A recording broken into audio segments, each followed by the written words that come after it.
Hi there, welcome to Floating in Dreams, welcome to Eyeshadow Palette Month. This is going to be my top 5, bottom 5 color stories.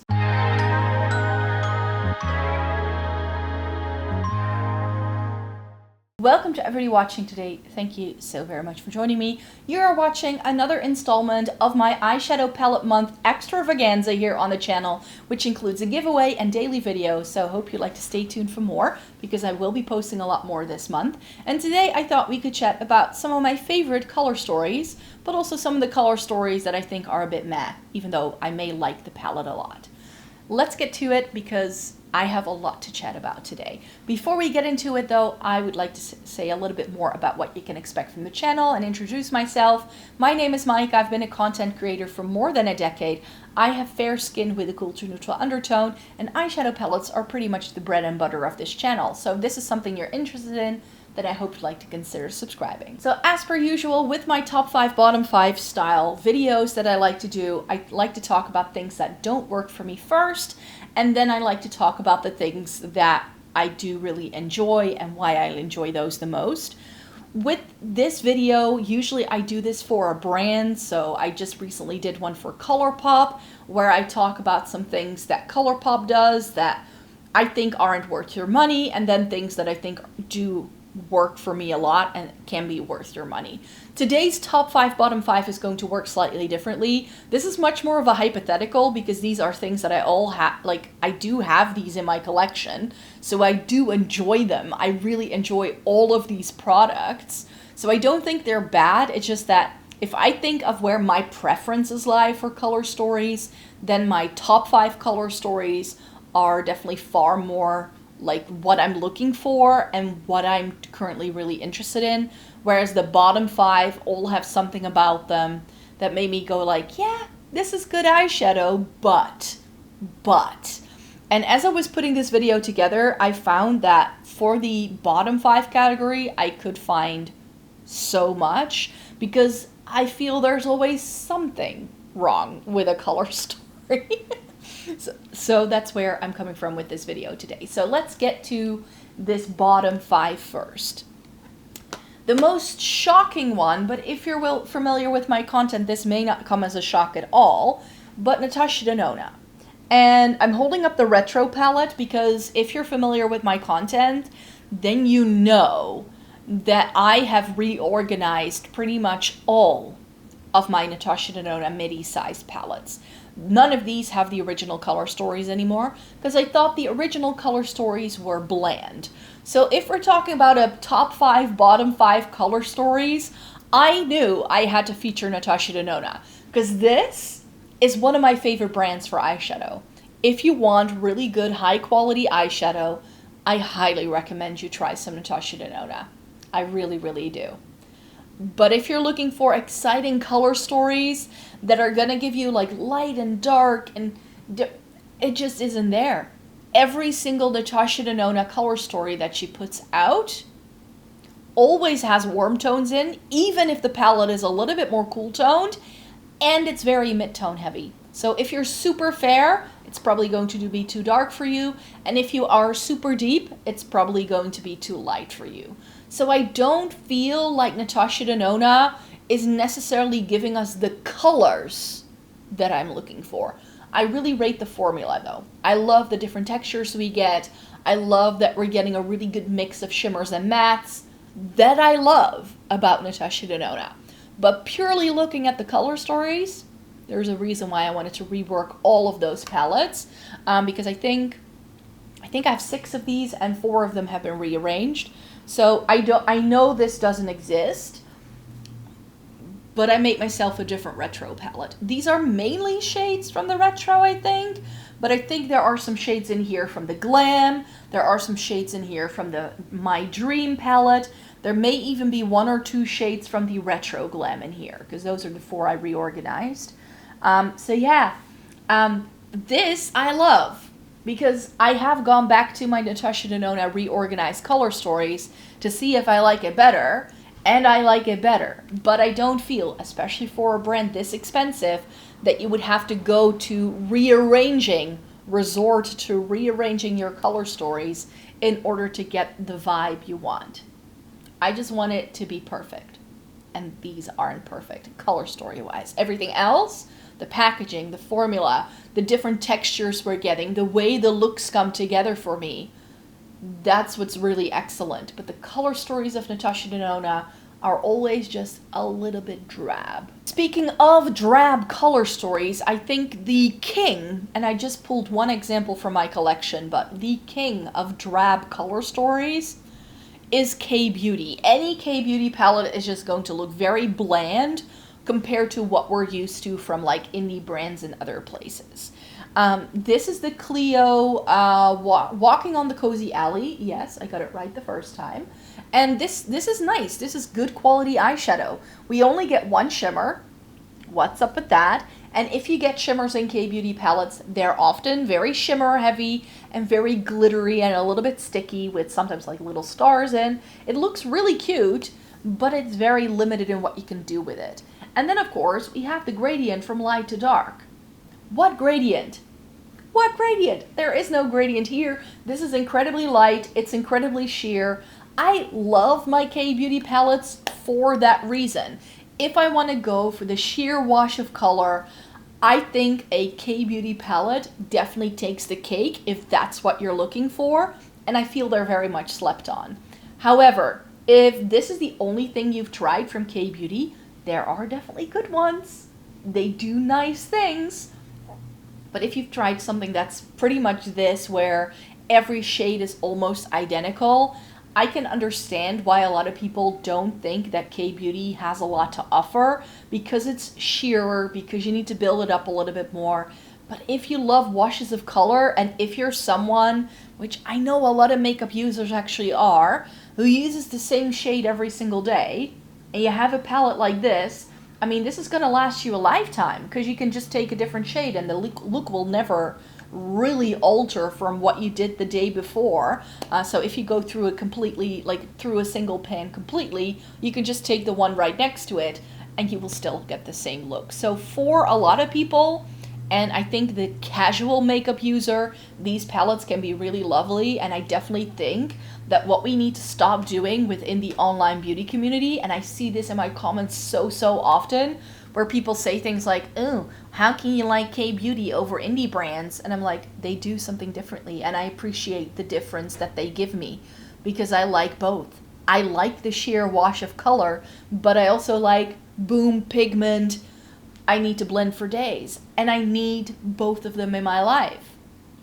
But for a lot of people, and especially like your mom, your auntie, your grandma, the professional businesswoman who works 80 hours a week and who doesn't have time to do a fully snatched makeup look, they're gonna love things like this.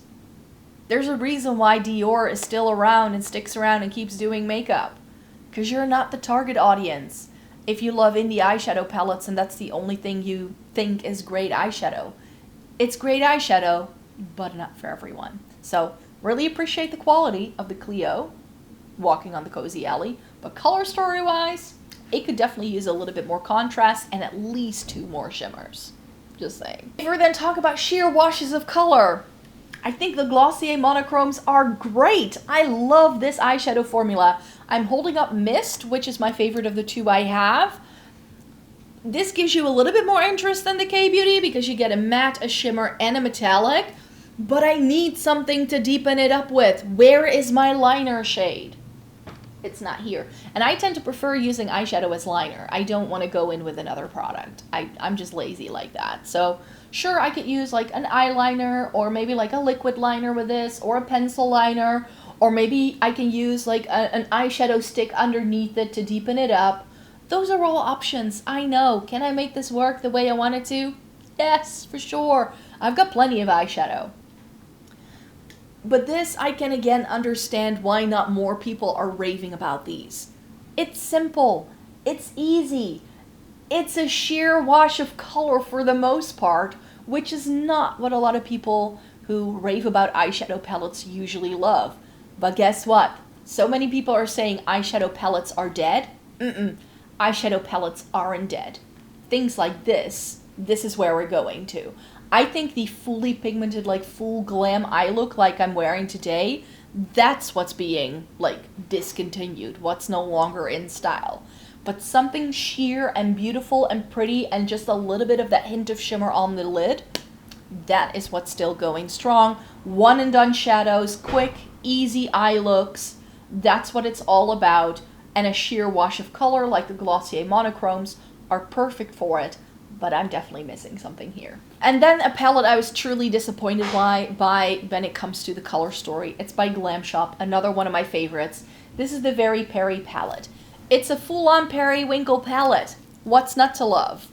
But there's a reason why I have also reorganized a lot of my ColourPop palettes, because these monochromatic color stories, there's always something missing. There's always something missing. And the thing that's missing right here, and that is my biggest pet peeve when it comes to colorful shades, is if the undertones don't go together. These are blue, these are purple. Where is the periwinkle? Because periwinkle is a mix of blue and purple. So this should all mix and match, but they don't. And for a 9 pan that's monochromatic, I want my colors to go together. And these don't really go together. So that's why, for me, the Veri Peri wasn't quite successful. I do have plenty of other eyeshadow in my makeup collection that I can make this work and that I can get the looks out of it that I want. But I was hoping this could be like my one-stop shop for periwinkle eyeshadow, and it definitely isn't. So that's why this one was a bit of a disappointment. That's why this was a bit of a disappointment as well. And the final eyeshadow palette I need to show you in my bottom 5 of color stories is this one. This is the Pinkflash eyeshadow palette in 03 Strawberry something. I think it was like Strawberry Dream or something like that. And this, I mean, if you love warm tones, if you like pink warm tones, you're gonna love this. So this is sort of like the placeholder for warm tones, because I prefer cool tones on myself, I just do. But this was successful for me. Like, I'm not gonna knock it down. This was affordable, it was easy to use eyeshadow, it's just really, really pink, and it's warm pinks. And what happens if I use warm pinks? It makes me look like I've got pink eye, which is just not a good look, not a good look for me. I definitely think if you have a warm undertone, this can really be very pretty. So I'm not knocking any of these down for, you know, like, they're just not working for me. I don't think they're universally not workable. This will work for some people, but it wasn't good for me. And this is sort of like the placeholder for all things warm-toned. There are warm-toned color stories I do enjoy. I'm not going to say I don't like warm tones at all, but sometimes it can go horribly wrong, and this was one of those examples. And finally, we have the top 5. And here, there are 6 palettes, but 2 of them kind of go together, I feel.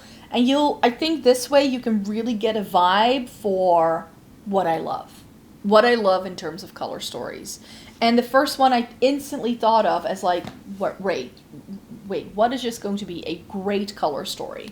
One of my favorite color stories on the planet is blue, greens, and purples. And I think the Winter Wonderland from Cosmic Brushes is one of the best ones. And you'll see, as we go through this little list, there's a reason why I love indie palettes, because they simply do the most interesting color stories for me. Still, till this day. This is heaven in a palette to me.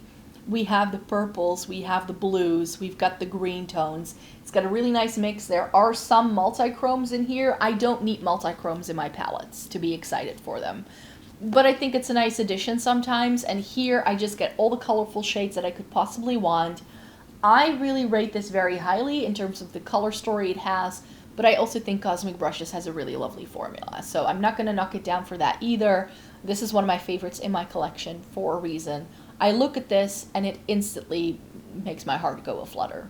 I mentioned really preferring cool tones on myself, and I think one of the best cool tone color stories on the market today is this, the Ensley Rain Cold Moon. Now, if you saw my review for this, you know that I didn't end up loving some of the flakiness that's going on in this side of the palette. Like, this half of the palette is incredibly flaky, difficult to pick up with a brush, and it doesn't blend very well, which I don't love. But this is just about the color story. And then here we get some peachy tones, so those I would discredit. But everything else, it's like every cool tone under the sun in a matte and a shimmer. I'm in heaven. I look at this and I want more. We get some like mauvey things, we get some taupey gray leaning things, we get browns. It just has everything you need to create a full cool toned look. And I just wished that some of these like flaky things were just duochromes in this kind of formula, and then I would have loved this so much more. Do I appreciate this? Yes. I definitely think the color story is still one of my favorites in my collection, which is why this is going to stick around. This is why I'm going to go back to it. I'm pretty sure I can make those flaky things work. So this is a beautiful palette. And it's for once a color story that is cool toned, that isn't fully gray or blue. Very often brands that do cool tones insist on doing grays and then throw in a blue tone for good measure. And I think this shows you what like the full spectrum of what a cool tone neutral can be without being boring. And that's why I appreciate this palette so much, and I think this color story is just one of the best. Now, I just mentioned that surely I can like a warm tone from time to time, but they have to be right for me. And I think a palette that does it really well is the original Fall Magic from Unearthly Cosmetics. This is no longer around, but they still do a Fall Magic and Sorcerer Smoke, and together they kind of make up this color story, I feel. And the Fall Magic is one of my favorite fall color stories. There is warmth here, but it's warmth I can work with. There are cooler leaning shades in here as well. We get some pops of color. This is really pretty. The purples in here are pretty. We get a really nice saturated like cocoa brown sort of shade, which I just really enjoy. I wouldn't really go for these oranges that easily, but here's the thing. These work really well for me. And if I want to go warm toned, I'm gonna go for something like this, to be quite fair. And this just has everything. And it has like something lighter, something darker. It's got enough like range of colors. And that's what I think when it comes to like color stories that I enjoy. I don't mind them being deep. I don't mind them being warm. I just want variation. That's what the Cold Moon has to offer. That's what the Winter Wonderland has to offer. And that's what the Fall Magic has to offer, as well as the other two palettes I'm going to be talking about. Because the next palette I want to show you is by Glamlight. This is the Chucky Crazy in Love palette. And so many people were saying when I said this was on my wish list, oh, it will be too dark for you. This is not too dark for me. Yes, it's dark. Yes, it's saturated. But I get crease shades that I can work with. And that is something that I have just found over time. As long as I get a crease shade that works for me, I'm happy. This works, this works, this works. This kind of even works if I want to. So this just has 3 crease shades. That means I can make the entire palette work and nothing will be like left floating into space. I really enjoy it for that reason. And we all know I love the grungy tones. I do love really dark saturated colors on myself, especially in the fall winter season. If I want to make myself look extra pale, I just go for something like this. What I loved here as well is that these like purpley Merlot rich wine colors, they all worked for me. So even though at first glance this doesn't look like a color story that I can get down with, I ended up liking this so much more than I had expected. And so I'm really glad I got to try this right now. This Glamlight palette is one of my favorites in my collection for sure. And then this is going to be the most controversial one, and it's actually a double whammy because it's about both of these. These are by Odin's Eye. The reason why I still hang on to these, because if you know anything about me, then you know about my hate-love relationship with Odin's Eye. I really want to love the brand, but ever since I've tried these two, I just didn't love the quality, especially of the shimmers. But Odin's Eye keeps sucking me in. I keep eyeing up their products, and I can't get rid of these because both of these are some of the best color stories ever made. As in, I definitely think that Odin's Eye is a brand that does some of the best color stories I have ever tried. So that's why I don't want to get rid of these. I want to make these work, but the shimmers are just a bit lacking. So in terms of quality, this is a big no-no for me. But in terms of color story, just look at how pretty these are. We've got the warmth and the richness of the Merry Christmas, and then the Christmas Eve has the cooler tones with some pops of color that just work so well. So color story wise, I cannot fault these. These are some of the best color stories I have ever found, and Odin's Eye is just really good at doing unique color stories that offer something new, that get me excited every single time when I reach into them, and then I'm always a bit let down by the quality of them. That's the way I feel about Odin's Eye by now. But yeah, this I hope gives you a little bit of an idea of where my preferences lie when it comes to color story. This has nothing to do with formula or like the way these apply or they go on. It's really like, if I look at this, does my heart sing? And these will make my heart sing, and that's why I love them so much. So thank you so very much for joining me for another installment of Eyeshadow Palette Month. I really hope you enjoyed watching this video today. Thumbs it up if you like it, and subscribe to the channel because I will be posting a lot of new content this week, and that way you don't have to miss any videos. I will also have some links in the description box down below, so if you want to see swatches, looks, anything I've done with these palettes, you can see that. So thank you so very much for joining me today. Take care, and I hope you have a great one. Bye-bye.